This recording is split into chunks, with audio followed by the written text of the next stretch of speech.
Hello दोस्तों। PCC career के online platform पर स्वागत है, अभिनंदन। दोस्तों, इससे पहले हमने जो भी वीडियो कवर किए हैं वो है यूनिट एंड मेजरमेंट यानी मात्रक एवं इकाइयाँ, जिनके अंदर हमने डायमेंशंस और मापक के अंतर है, बहुत सारी बेसिक चीज़ें भी हमने कवर की है। और उस वीडियो की जो आप पीडीएफ चाहते हैं तो डिस्क्रिप्शन बॉक्स के अंदर आपको वीडियो टेलीग्राम लिंक मिल जाएगा, वहाँ पर जाके बीसीसी कैरियर प्लेटफॉर्म पर आपको पीडीएफ मिल जाएगी। चलो, आज इस वीडियो के अंदर हम मोशन यानी गति चैप्टर को कवर करेंगे, जिसके अंदर हम पूरा कंप्लीट मोशन डेफिनेशन से फॉर्मूले और न्यूमेरिकल क्वेश्चन है, जितने भी ग्राफ से रिलेटेड क्वेश्चन बने उनको भी हम कंप्लीट करेंगे। चलो वीडियो को स्टार्ट करते हैं। तो यहाँ पर हम पढ़ने वाले हैं गति, यानी क्लास हमारी फर्स्ट रहने वाली है। हम यहाँ पर अलग अलग 2 या 3 क्लास के अंदर इनको कंप्लीट करेंगे। चलो स्टार्ट करते हैं।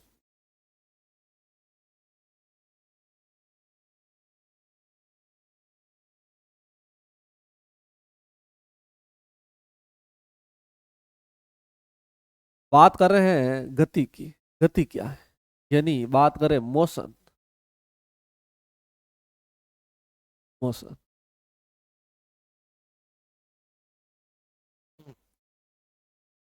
मोशन यहाँ पर गति के बारे में बात करें, आप गति किसे बोलेंगे?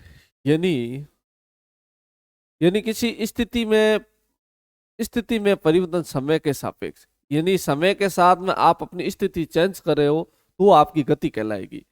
मान लेते हैं आप कहीं एक पॉइंट से दूसरे पॉइंट या एक लोकेशन दूसरे लोकेशन पर जा रहे हो तो समय भी निकल रहा है साथ में, यानी आप अपनी पोजीशन भी चेंज कर रहे हो और टाइम के रेस्पेक्ट में, यानी change in position with respect to time of an object, यानी किसी वस्तु की समय के साथ स्थिति में परिवर्तन होना, वो क्या कहलाएगी? हमारी गति कहलाएगी। यहाँ पर हम इनकी डेफिनेशन लिखेंगे। समय के साथ वस्तु की स्थिति में परिवर्तन, change in position with respect to time is called motion, यानी ये हमारी गति की डेफिनेशन रहेगी। बात करें यदि रेस्ट की, यानी जब कोई चीज रुकी हुई है उसको आप कैसे डिफाइन करोगे, यानी विराम को कैसे डिफाइन करोगे? समय तो निकल रहा है, समय तो निकल रहा है, लेकिन पोजीशन चेंज नहीं हो रही है। No change in position with respect to time, वस्तु की स्थिति का परिवर्तन न होना समय के साथ, यानी यहां पर हम लिख सकते हैं समय समय के साथ वस्तु की स्थिति में परिवर्तन न होना, यानी बात करें no change in position, no change in position with respect to time, यानी समय के साथ पोजीशन में चेंज नहीं होना। यदि बात करें ग्राफ के अकॉर्डिंग भी इसको समझे तो ये हमारी टाइम है, यानी समय है, यानी समय ले लेना इन आवर, यानी घंटों में। ये वाली हमारी बात है पोजीशन, यानी स्थिति की बारे में बात करें, स्थिति। और मीटर या किलोमीटर में आप ले सकते हैं इन किलोमीटर। तो इनकी स्थिति के बारे में बात करें तो देखो, यानी आप अपनी पोजीशन चेंज करो, यहाँ पर पोजीशन थी उस समय आपको टाइम यहाँ पर लग रहा होगा, जब आप यहाँ पर पहुंच गए होगे उस टाइम पोजीशन आपकी यहाँ पर जो पोजीशन है, तो इनका मतलब टाइम भी चेंज हो गया, पहले टाइम यहाँ था बाद में टाइम यहाँ पर हो गया। यानी आप अपनी पोजीशन चेंज कर रहे हो तो आपका टाइम भी चेंज हो रहा है, लेकिन चाहे रेस्ट हो, चाहे मोशन हो, चाहे विराम हो, चाहे चीज गति में हो, समय तो निकलता जाएगा, समय कभी रुकता नहीं है। लेकिन वो डिपेंड करता है आप अपनी पोजीशन चेंज कर रहे हो कि नहीं कर रहे हो, चाहे पोजीशन चेंज करो या नहीं करो, लेकिन समय तो निकलता जाएगा। यानी 2 बातों का आपको ध्यान रखना। विराम का मतलब होता है समय के साथ स्थिति में परिवर्तन वो होता है हमारी गति, और समय के साथ आप अपनी स्थिति में परिवर्तन नहीं कर रहे हो वो आपका क्या रहेगा, विराम रहेगा। और भी बात करते हैं, देखो और भी इंपॉर्टेंट बात करें, यानी मोशन रिलेटिव है। मोशन इज ए, मोशन क्या है, एक तरह का रिलेटिव मोशन होता है, हमेशा क्या होता है, रिलेटिव मोशन। रिलेटिव मोशन का मतलब होता है सापेक्षित गति है।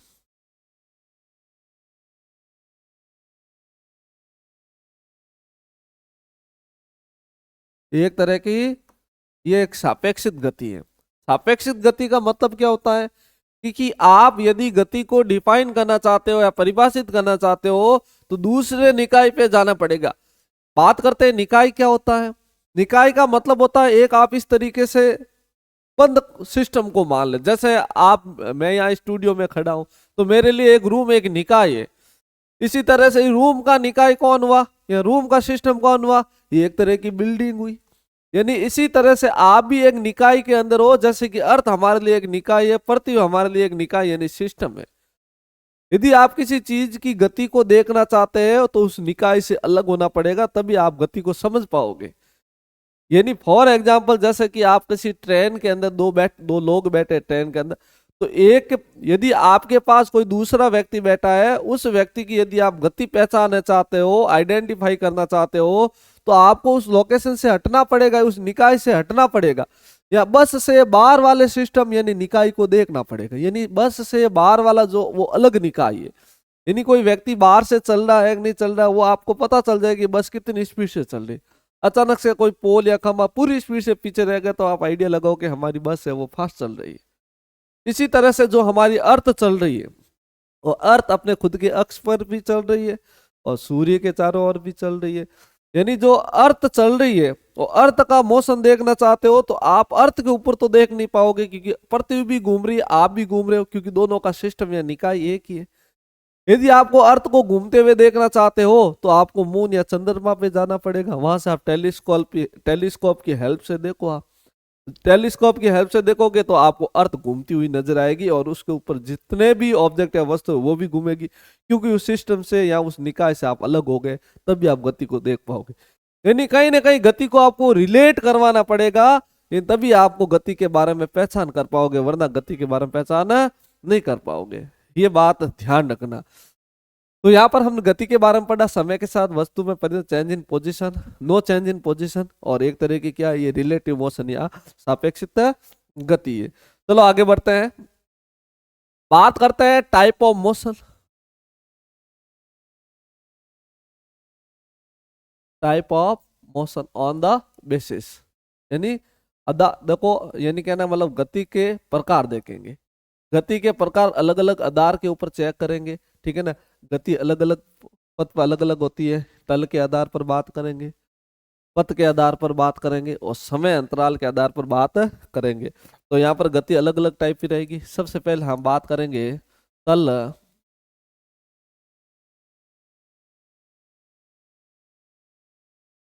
सबसे पहले बात करेंगे तल के आधार पर, तल के आधार पर, on the basis of plane. दूसरा हम बात करेंगे पथ के आधार पर, ऑन द बेसिस पाथ। और तीसरा हम बात करेंगे समय अंतराल पर, समय अंतराल पर, समय अंतराल पर, ठीक है ना। यानी हम बात करेंगे टाइम के अकॉर्डिंग। यहाँ पर तीनों के टाइप हम अलग अलग तरीके से देखेंगे। पहले हम इनके बारे में लिखवा देते हैं, फिर अलग अलग स्लाइड के ऊपर इनको एक्सप्लेन कर देंगे। चलो देखते हैं।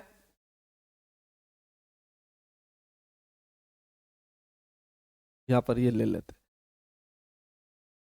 बात कर रहे हैं ऑन द प्लेन के बेस पे। यहाँ पर देखो प्लेन के मतलब होता है, जैसे मान लो कोई प्लेन है, यदि प्लेन के अकॉर्डिंग बात करें, प्लेन के पाथ पर हम चले तो दो दो डायरेक्शन को कवर करेंगे।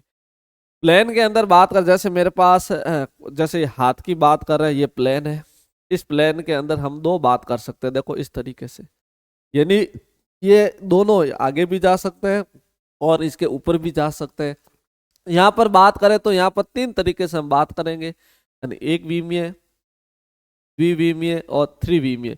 यानी यहाँ पर हम बात करेंगे इसके अकॉर्डिंग 1D के बारे में बात करेंगे, 2D क्या होता है और 3D। डी का मतलब यहाँ पर डायमेंशंस, 1 डायमेंशन, 2 डायमेंशन, 3 डायमेंशन है, 1 विमीय, 2 विमीय और 3 विमीय। पाथ के अकॉर्डिंग बात करें, पाथ के अकॉर्डिंग हम बात करेंगे यहाँ पर, जैसे मान लो रेखीय गति, रेखीय गति यानी लीनियर मोशन। दूसरी बात करेंगे हम एंगुलर मोशन यानी घूर्णन गति, कोणीय गति, सॉरी कोणीय गति यानी एंगुलर मोशन।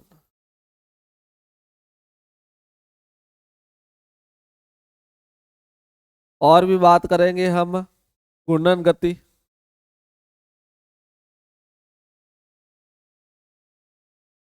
Rotational motion.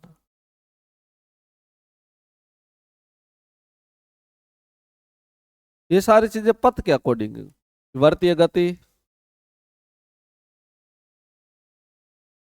यानी सर्कुलर मोशन,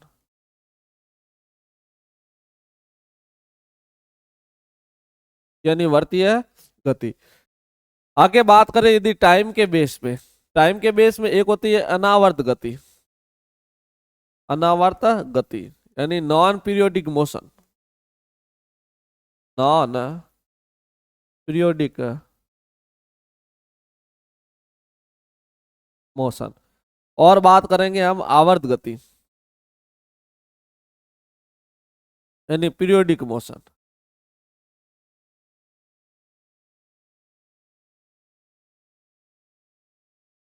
पीरियोडिक मोशन यानी इतनी सारी गतियों के बारे में हम बात करेंगे। ठीक है, चलो स्टार्ट करते हैं एक एक के बारे में। तल यानी प्लेन है, पाथ है, टाइम है। यानी सबसे पहले हम बात करेंगे 1D क्या है, 2D क्या है और 3D क्या है।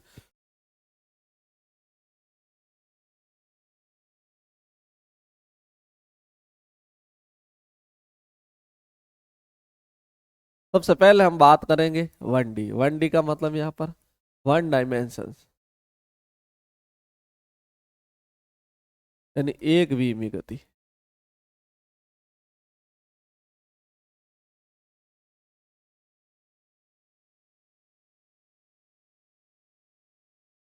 एक विमीय गति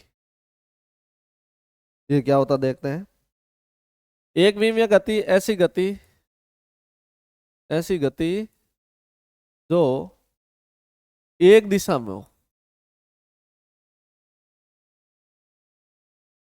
एक दिशा में हो, 1 डायमेंशन। बहुत सारे एग्जाम्पल है, जैसे कि आप बोल सकते हैं 1D के अंदर रेखीय गति, रेखीय गति, रेखीय गति यानी लीनियर मोशन। यदि हम यहाँ पर लीनियर मोशन की बात करें तो लीनियर मोशन आप 3 डायरेक्शन पढ़ सकते हो, एक्स डायरेक्शन में भी हो सकता है, वाई डायरेक्शन भी हो सकता है, जेड डायरेक्शन भी हो सकता है। यदि ग्राफ के अंदर इसको रिप्रेजेंट करें, यदि इनको ग्राफ के अंदर रिप्रेजेंट करें तो यहाँ पर हमारे 3 पोजीशन एक्स, वाई और जेड। यदि 1D की बारे में बात आ रही है तो यहाँ पर 1D के अंदर यदि हम बात करें, यदि हम एक्स वाई और जेड में से एक एक, या तो हम एक्स पर चलेंगे, यहाँ पर हम वाई पर चलेंगे, या हम जेड पर चलेंगे। यदि हम एक्स डायरेक्शन में चलेंगे तो हमारे पास देखो हम ओनली एक्स में ही चलेंगे, बाकी वाले क्या रहेंगे हमारे जीरो रहेंगे। इसलिए इसे बोलते हैं निर्देशांक। क्या बोलते हैं? निर्देशांक। किसी चीज की लोकेशन बताने के लिए आपको एक पॉइंट को ढूंढना ही पड़ेगा। मान लेते हैं आप कहीं एक जगह पर खड़े हो और आपको पूछा जाए आप कहाँ खड़े हो, तो आप अपनी आसपास देखोगे और फेमस जगह का नाम लोगे, यानी एक रेफरेंस पॉइंट चुनोगे, एक निर्देशांक तंत्र सेलेक्ट करोगे, यानी एक निर्देशांक बिंदु को सेलेक्ट करोगे। वहां पर आप बताओगे कि मैं बस स्टैंड के पास खड़ा हूँ, या कोई फेमस मूर्ति के पास खड़ा हूँ, या फेमस कोई पेड़ है वहां पर खड़ा हूँ। तो आपको यहाँ पर फेमस लोकेशन का ऐसे थोड़ी है कि आप चलते फिरते कह दो कि मैं गाय खड़ी है वहां पर खड़ा हूँ, ऐसे वो फेमस जगह नहीं है।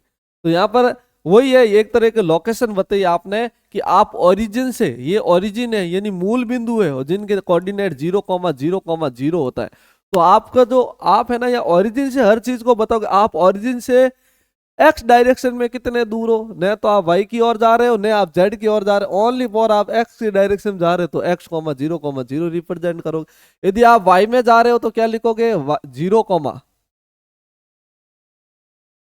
Zero comma y comma zero लिखोगे, और जेड की ओर जा रहे हो तो जीरो कॉमा और जेड को रिप्रेजेंट करोगे। इस तरीके से ये वाला जो होगा हमारा, ये 1D होगा। क्या होगा, 1D होगा।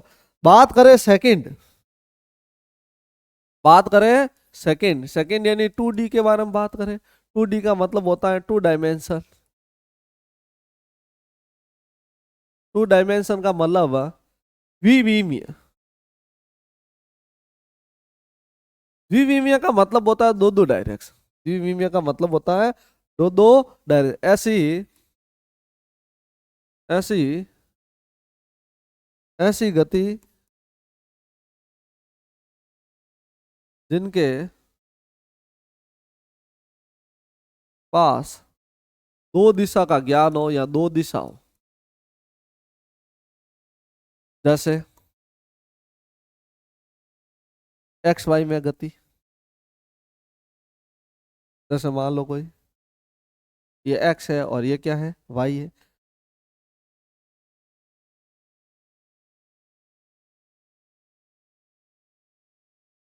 ये वाई है।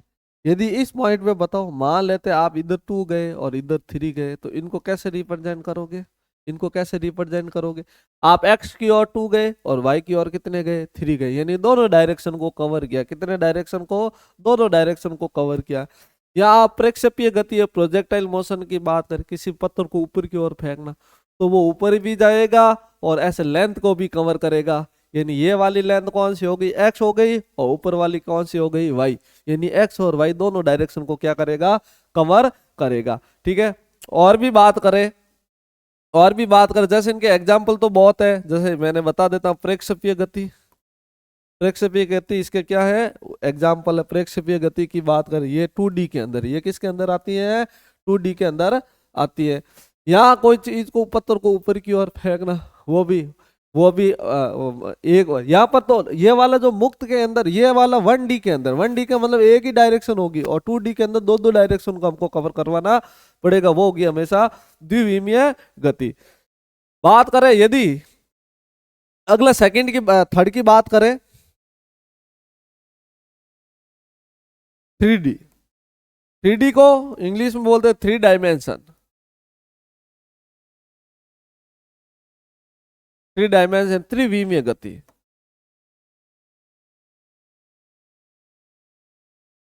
त्रिविमीय गति का मतलब क्या होता है, ऐसी गति जो तीनों डायरेक्शन में हो।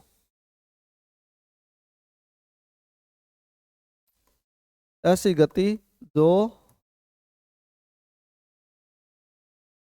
तीनों दिशाओं में हो।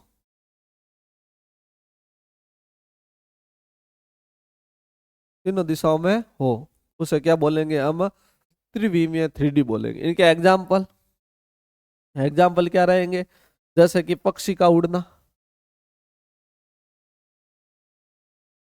पक्षी का उड़ना, पक्षी तीनों डायरेक्शन में उड़ सकता है। या हवाई जहाज का उड़ना, एरोप्लेन। हवाई जहाज का उड़ना, हवाई जहाज का उड़ना, या पतंग का उड़ना, उड़ना, ये तीनों डायरेक्शन को कवर करेंगे। यानी तीनों डायरेक्शन को कैसे कवर करेंगे, इसको पूरा क्लियर समझाते। देखो, आपके पास 3 डायरेक्शन है, ये एक्स है, ये वाई है, और ये जेड है। यदि बात करें 1D के लिए, 1D के लिए तो आपको बता दिया था ये वाला, ये 1D के लिए, 1D के लिए। 2D के लिए ये प्लेन रहेगा, ये वाला प्लेन कौन सा है, एक्स कॉमा वाई, ये 2D के लिए काम। यदि इस प्लेन की बात करें तो ये कौन सा हो जाएगा, बताओ, ये कौन से प्लेन के अंदर, वाई जेड के अंदर। ये 2D है, दो दो डायरेक्शन है, वाई की डायरेक्शन में और जेड की डायरेक्शन में। यदि यहाँ पर बात करें तो कौन सा हो जाएगा, एक्स कॉमा जेड, यानी दो दो डायरेक्शन। ये सारे के सारे प्लेन है, 1 2 और 3 प्लेन, यानी तीनों ही तल है। बात करें यदि इनको 3D बनाने की कोशिश करें, यानी एक्स वाई जेड तीनों साथ में आ जाए, तो उनको कैसे करेंगे, और मैनेजमेंट करते देखो, एक ये वाला हो जाएगा, एक ये वाला हो जाएगा। ठीक है, एक ये वाला हो जाएगा और बाकी ये वाला हो जाएगा, एक ये वाला जो यहाँ पर है ये पॉइंट है। अलग कलर से चेक कर लेते हैं ताकि आपको आराम से समझ में आ सके। ठीक है, इनको भी आगे बढ़ाया जाए, इनको भी आगे बढ़ाया जाए और इनको भी आगे बढ़ाया जाए, और जिस पॉइंट पे जाके मिल जाते हैं वो हमें क्या मिल जाता है, एक्स वाई और जेड मिल जाएंगे। वो हमें क्या मिल जाएगा, x comma y comma z, यानी तीनों डायरेक्शन मिल जाती है, उसे 3D बोलते हैं। तो क्या बोलते हैं, 3D बोलते हैं। जैसे कि हमारा रूम या मकान है वो 3D के अंदर है। तो यहाँ पर हमने कंप्लीट किया है 1D 2D और 3D को। आगे बात करेंगे हम पाथ के बेसिस पर।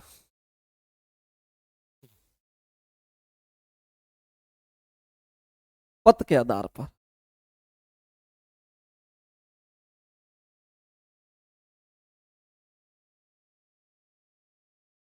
पथ के आधार पर, यदि पथ के आधार पर बात करें तो पथ के आधार पर बात करने से पहले हम बात करते हैं गति के वेरी मोस्ट इंपोर्टेंट टर्म्स है, वो है दूरी और विस्थापन के बारे में। तो सबसे पहले हम बात करेंगे यहाँ पर दूरी के बारे में, दूरी के बारे में। दूरी बात करें, डिस्टेंस, दूरी। व्हाट इज डिस्टेंस, यानी दूरी किसे बोलेंगे, किसी भी एक्चुअल पाथ ऑफ लेंथ, यानी कहना का मतलब वास्तविक पथ की लंबाई को हमेशा क्या कहते हैं, दूरी बोलते हैं। यानी आप जितनी भी लंबाई का, या टोटल लेंथ ऑफ पाथ, यानी कुल पथ की कुल लंबाई को भी क्या बोलते हैं, दूरी बोलते हैं। यदि बात करें डेफिनेशन की, यानी actual path of length,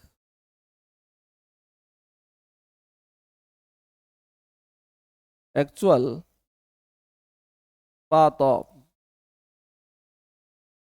length या total length of actual path, यानी बात करें वास्तविक पथ की लंबाई, वास्तविक पथ की लंबाई को हमेशा क्या बोलेंगे, दूरी, या वास्तविक पथ की कुल लंबाई को भी क्या बोलेंगे, दूरी बोलेंगे। बात करें और इसके स्टेप बाय स्टेप एक एक पॉइंट के बारे में, इंपॉर्टेंट पॉइंट, दूरी का ऐसा ही मात्रक क्या होगा, ऐसा यूनिट, ऐसा यूनिट ऑफ डिस्टेंस क्या होगा, वो होगा मीटर। मीटर, और मीटर का जो सिंबल रहेगा वो क्या रहेगा, एम रहेगा। क्या रहेगा, एम, मीटर से रिप्रेजेंट करते हैं।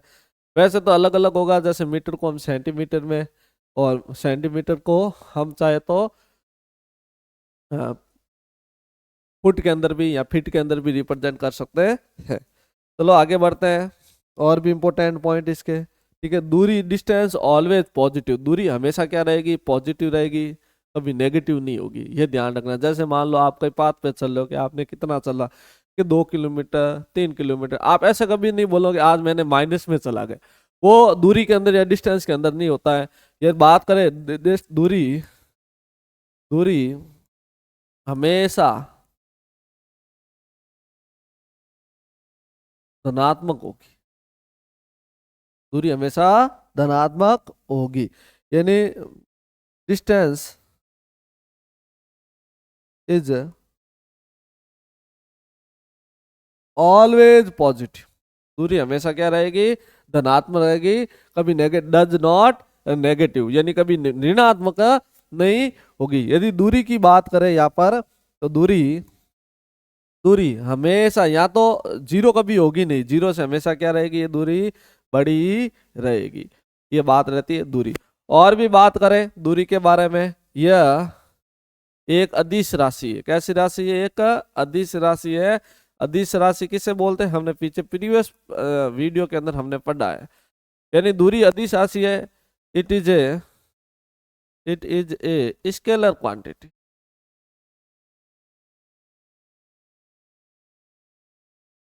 Scalar quantity. बात करें वेक्टर और स्केलर के बारे में, स्केलर और वेक्टर क्या होता है?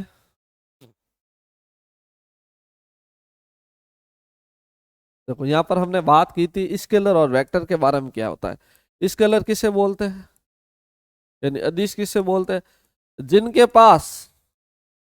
पास ओनली क्या हो, ओनली क्या हो, मैग्नीट्यूड, ओनली क्या हो, मैग्नीट्यूड हो।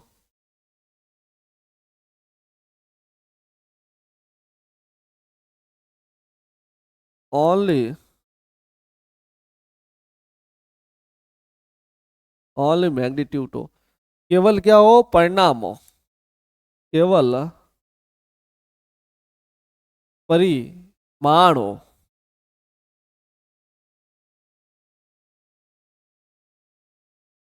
ओनली मैग्नीट्यूड हो, बट इनके पास डायरेक्शन नहीं हो, पर बट इनके पास नो डायरेक्शन, इनके पास दिशा का नॉलेज नहीं हो, यानी इनके पास दिशा नहीं हो, दिशा ना हो।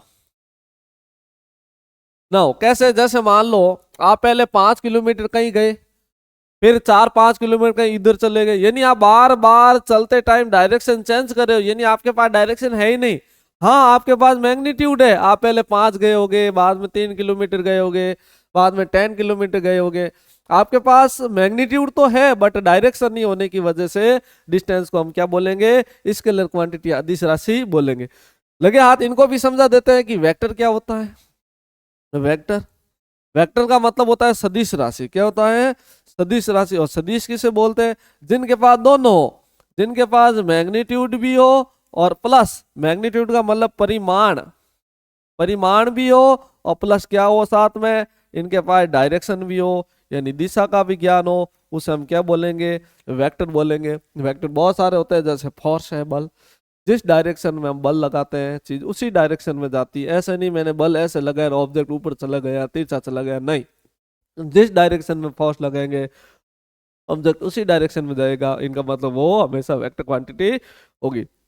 तो मैंने आपको इंपॉर्टेंट इंपॉर्टेंट डिस्टेंस के बारे में बातें बताई है। बात करते हैं आगे डिस्प्लेसमेंट के बारे में।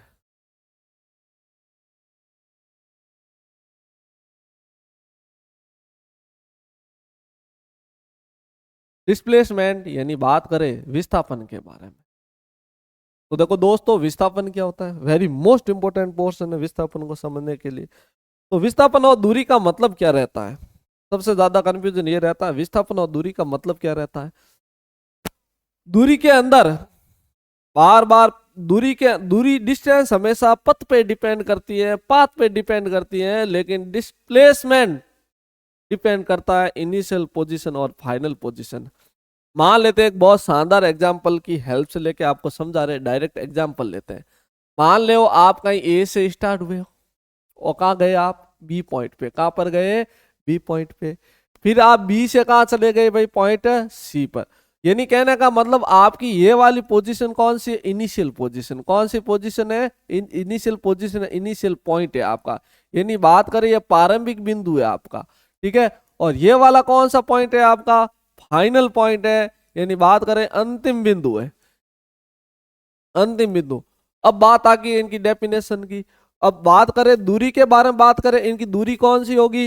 यदि हम बात करें दूरी कौन सी होगी इनकी, यानी डिस्टेंस कौन सी होगी, टोटल पाथ। इनका टोटल पाथ कौन सा, ए से लगा के बी का और बी से लगा के सी तक, इनका क्या है, टोटल पाथ है। बात करें डिस्प्लेसमेंट की, यानी इनिशियल पॉइंट और फाइनल पॉइंट के बीच की शॉर्टेस्ट डिस्टेंस, प्रारंभिक बिंदु और अंतिम बिंदु के बीच की सीधी दूरी। ये वाली जो दूरी है ए और सी के बीच की जो सीधी दूरी है, ये वाला इसका क्या होगा, विस्थापन होगा। यानी इसको डिस्प्लेसमेंट बोलेंगे। क्या बोलेंगे, डिस्प्लेसमेंट बोलेंगे। यानी इसका जो डिस्प्लेसमेंट होगा वो कौन होगा, जो डिस्प्लेसमेंट यानी जो दूरी हो, विस्थापन होगा वो कौन सा होगा, जो विस्थापन होगा वो होगा आपका ए सी। हम यही समझाना चाहते हैं यानी ये पूरे पाथ पे डिपेंड नहीं करता है, पाथ पे डिपेंड डिस्टेंस करती है, दूरी हमेशा पथ पर निर्भर करती है। और डिस्प्लेसमेंट और यानी विस्थापन प्रारंभिक पोजीशन अंतिम पोजीशन उनकी चेक करो, प्रारंभ से उसने स्टार्ट कहाँ से किया है और जाके कहाँ रुका है। मान लेते हैं एक छोटा सा एग्जांपल और समझाते हैं। मान लेते हैं ये सर्कल है, ये सर्कल है।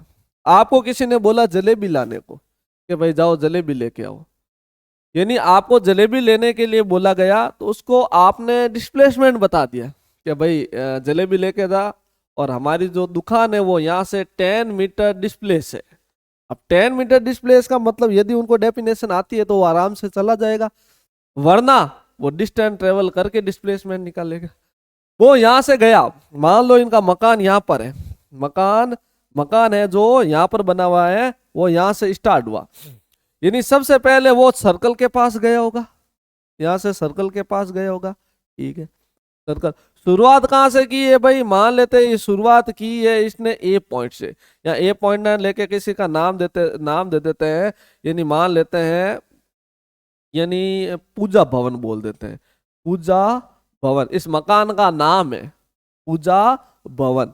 यानी ये पूजा भवन से स्टार्ट हुआ, ये सर्कल के पास चला गया, किसके पास चला गया, सर्कल, और सर्कल से वो इधर चला गया, सर्कल से इधर वो और चला गया सी से, यहाँ पर पूजा भवन यानी यहाँ पर मैं पी से लिखूंगा और सर्कल को सी से, और बाद में वो जलेबी की दुकान पे या होटल पे चला गया, वो जलेबी को हम यहाँ पर जे से लिखेंगे, जलेबी बाई।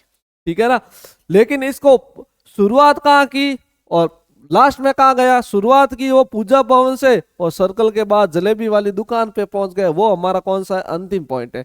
यानी ये वाला कौन सा हो गया हमारा प्रारंभिक, ये वाला कौन सा हो गया प्रारंभिक वाला हो गया, प्रारंभिक स्थिति हो गई ये हमारी। और हमारी अंतिम स्थिति कौन सी होगी, ये वाली अंतिम स्थिति। तो इनके प्रारंभिक स्थिति और अंतिम स्थिति यानी फाइनल पोजीशन, और ये वाली कौन सी है, इनिशियल पोजीशन, इनिशियल। इनके बीच की शॉर्टेस्ट या न्यूनतम दूरी होगी वो हमारा डिस्प्लेसमेंट होगा, ये वाला हमारा क्या होगा, डिस्प्लेसमेंट होगा, यानी बात करें विस्थापन होगा।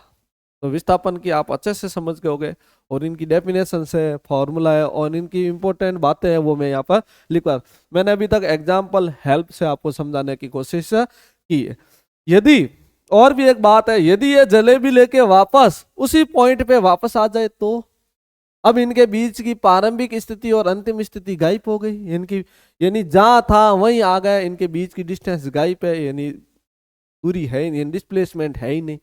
यानी कहने का मतलब अब बात करें डिस्प्लेसमेंट की, यानी प्रारंभिक बिंदु और अंतिम बिंदु के बीच की दूरी को हमेशा क्या बोलेंगे, विस्थापन बोलेंगे, ये बात ध्यान रखना।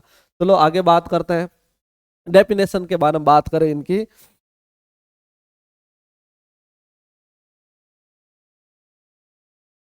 Displace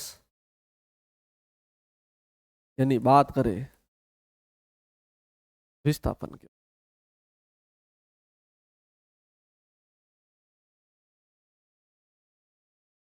shortest distance between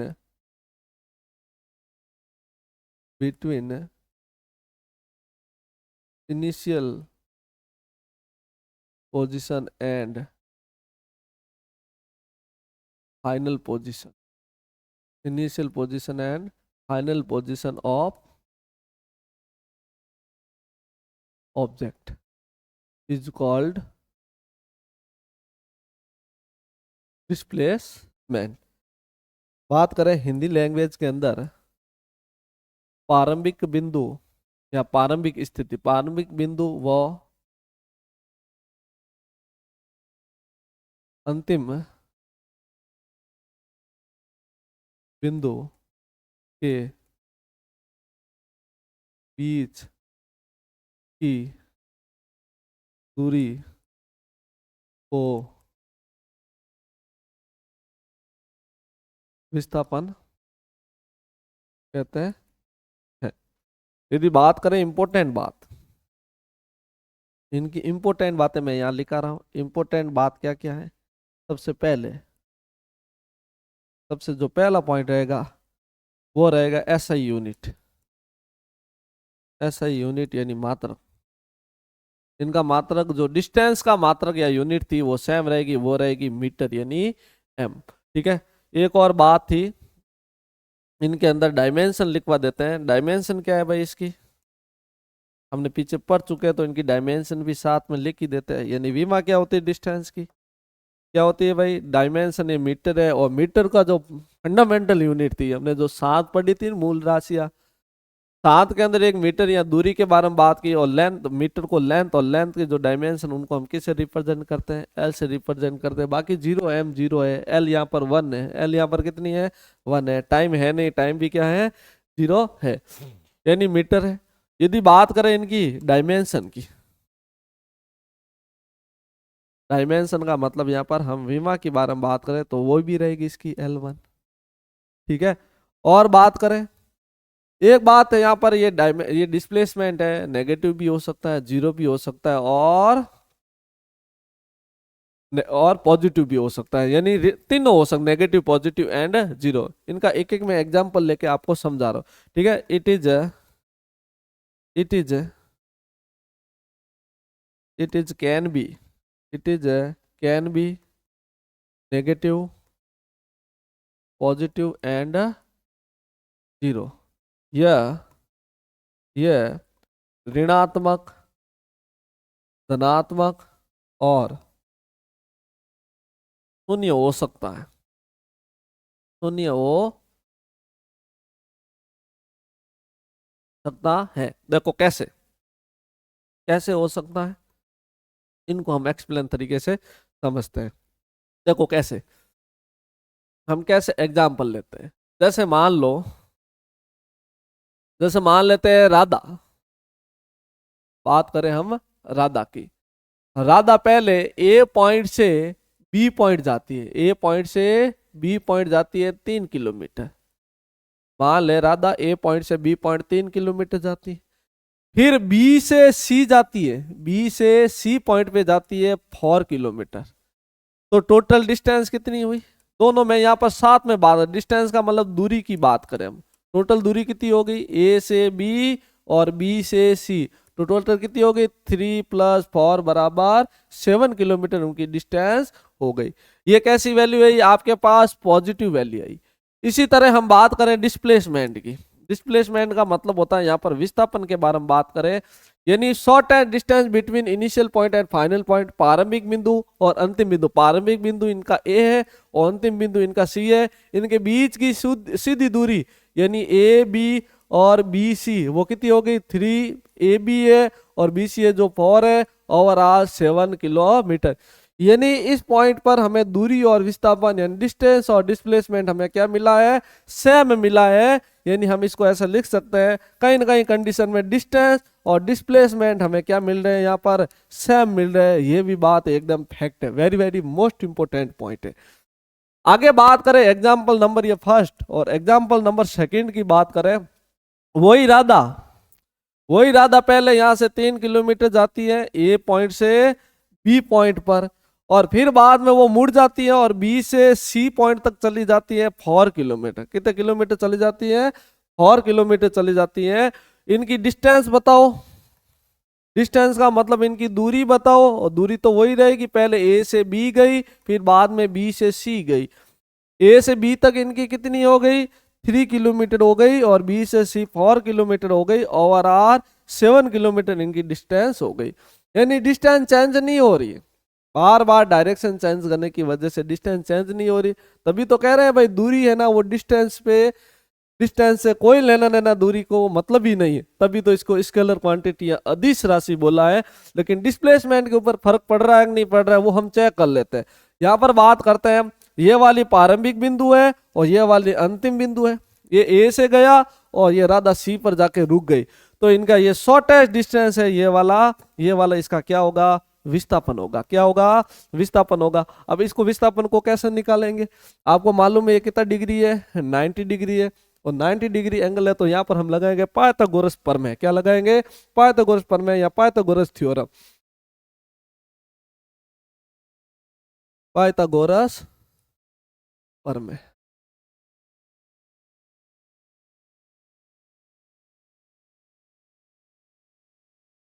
Pythagoras theorem क्या होती है, हाइपोटेनस का square is equal to perpendicular का स्क्वायर प्लस बेस का स्क्वायर। बात करें हिंदी में, कर्ण का स्क्वायर बराबर लंब का स्क्वायर प्लस आधार का स्क्वायर।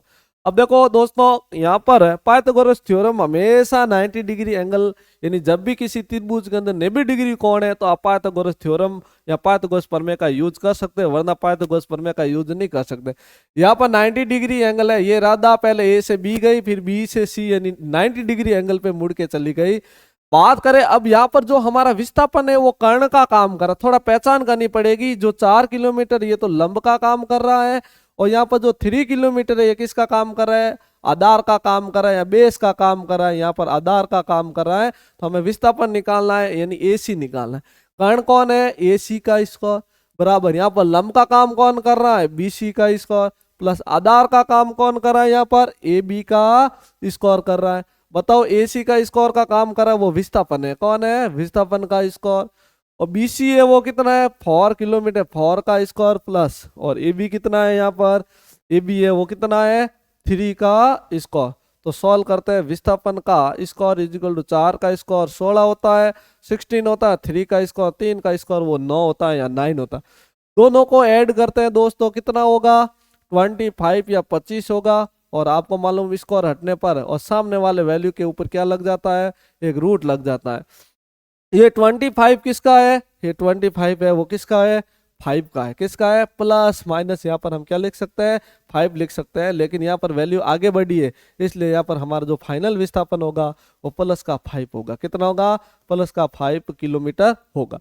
यानी इनका बार बार डिस्प्लेसमेंट चेंज हो रहा है। यदि बात करें थीटा के बारे में, बात है पहले ए बी जा रहा था, उसी डायरेक्शन में वापस बी और सी जा रहा है। यानी सेम दिशा होने पर, यदि समान दिशा है, यानी इक्वल डायरेक्शन है, यदि इक्वल डायरेक्शन है तो हमेशा ध्यान रखना थीटा कितना डिग्री मिलेगा आपको, थीटा 0 डिग्री मिलेगा। इस सेकेंड कंडीशन के अंदर यानी थीटा कितना डिग्री मिल रहा है आपको, 90 डिग्री मिल रहा है। यानी कहने का मतलब है इस कंडीशन में ए बी है ना वो परपेंडिकुलर है किसका, बीसी का।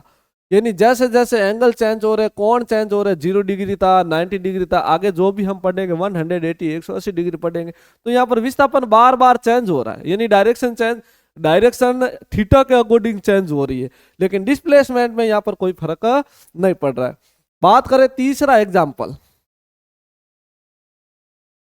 यदि पहले वो कहाँ गया भाई, ए से बी 3 किलोमीटर गया, ए से बी 3 किलोमीटर गया, फिर बी से सी वापस, फिर बी से सी कितना चला गया इस पॉइंट पे, वो यहां से यहां तक चला गया 4 किलोमीटर। कितना चला गया, 4।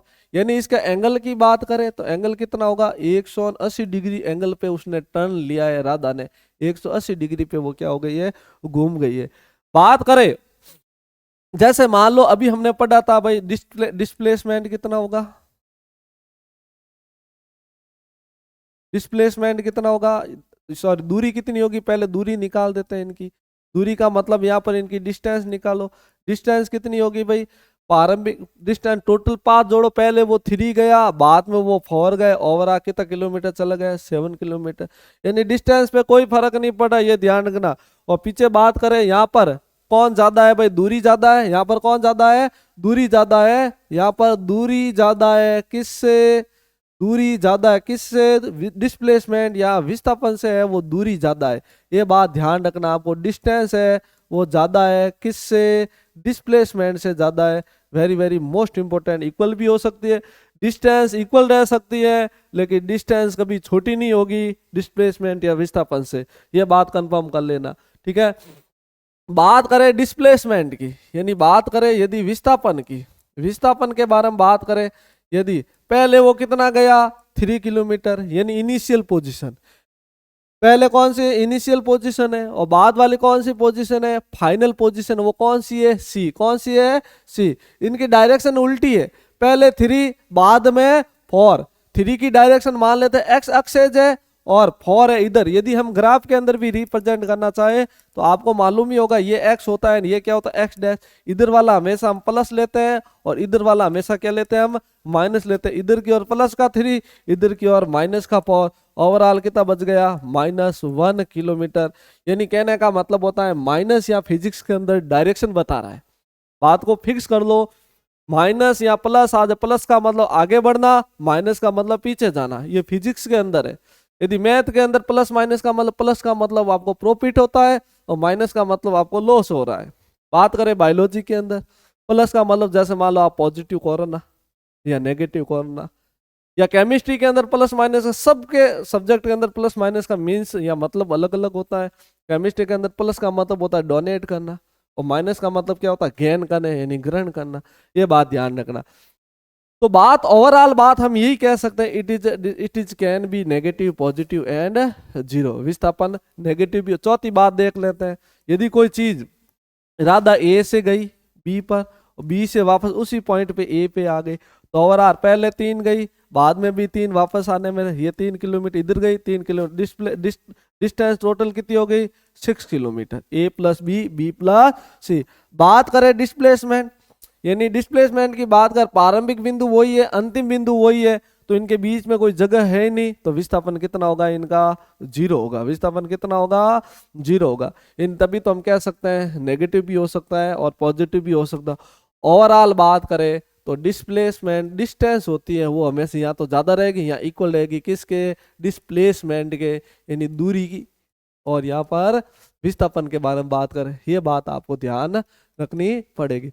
और बात करें इंपॉर्टेंट, ये हमेशा कौन सी क्वांटिटी रहेगी, वेक्टर क्वांटिटी। कौन, विस्थापन, यानी यह कैसी राशि रहेगी, सदिश राशि होगी। तो यहाँ पर हमने डिस्टेंस और डिस्प्लेसमेंट के बारे में अच्छे से कवर किया है।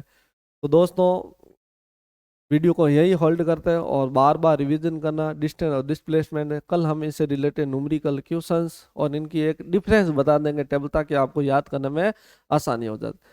चलो यही क्लास को होल्ड करते हैं। Thank you.